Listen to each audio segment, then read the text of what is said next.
I'm not here because I'm a Muslim.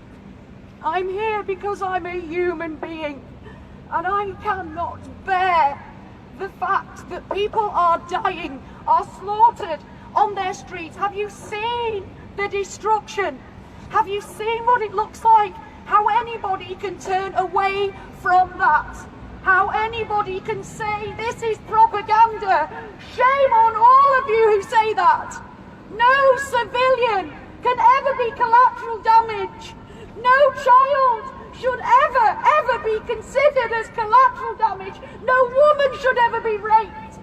No way can our hearts ever ignore their plight if we turn away from them. What have we become other than monsters? What are we if we can look away at what their suffering has become? That's why I'm standing here today in the rain, because I'm ashamed of my government. I'm ashamed. I remember last year when they cheered in Parliament at the bombing. They were going to bomb. Osborne said he got his mojo back. What do you think bombing means? It means death of innocent people. They aren't smart bombs aimed directly at ISIS. Hardly any of ISIS have actually been killed. The majority are old.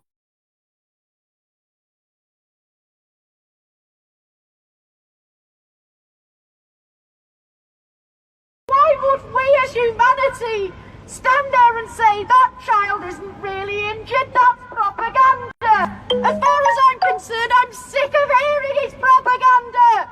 To some people, nobody's died in Aleppo. Oh my God, what have we become? That we can look upon pictures that we are seeing, that we can read the desperate pleas of the people who are saying, I think this is the last message. I think this is my last message to the world, because I'm either going to be raped or tortured or captured.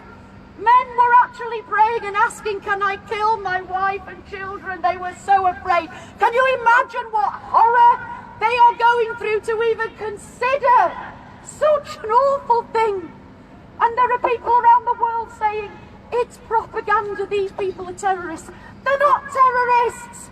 They're people like me and you. They're just civilians. They're not the army. They're not terrorists. They've just been living with nothing, in rubble. Desperate people.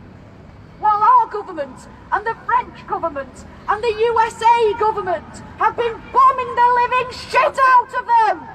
Well, shame on all of those governments, because when I post, I don't care which government, which faction killed that person today. Because everybody who is bombing, Assad or any other faction or government, are equally to blame for their deaths. Equally to blame for their deaths. So all we can do is send our love to the people of Aleppo. All we can do is to post their truth, their desperate pleas, and to fight for them with our voices. That's all we can do. It isn't enough. It isn't enough. But at least we're all here today because we care about them. And we're showing that we care about them. And God knows they need to know that. I know I would. If I put myself in their shoes. If that was me, I'd want to know that somebody on the outside cared. Well, we all care. And there are millions of people around the world that care, and we want them to know you have our hearts, you have our prayers, you have our love, and we are with you. You are not collateral damage. You're human beings, and we love you. Takbir! Allahu Akbar! Allahu Akbar!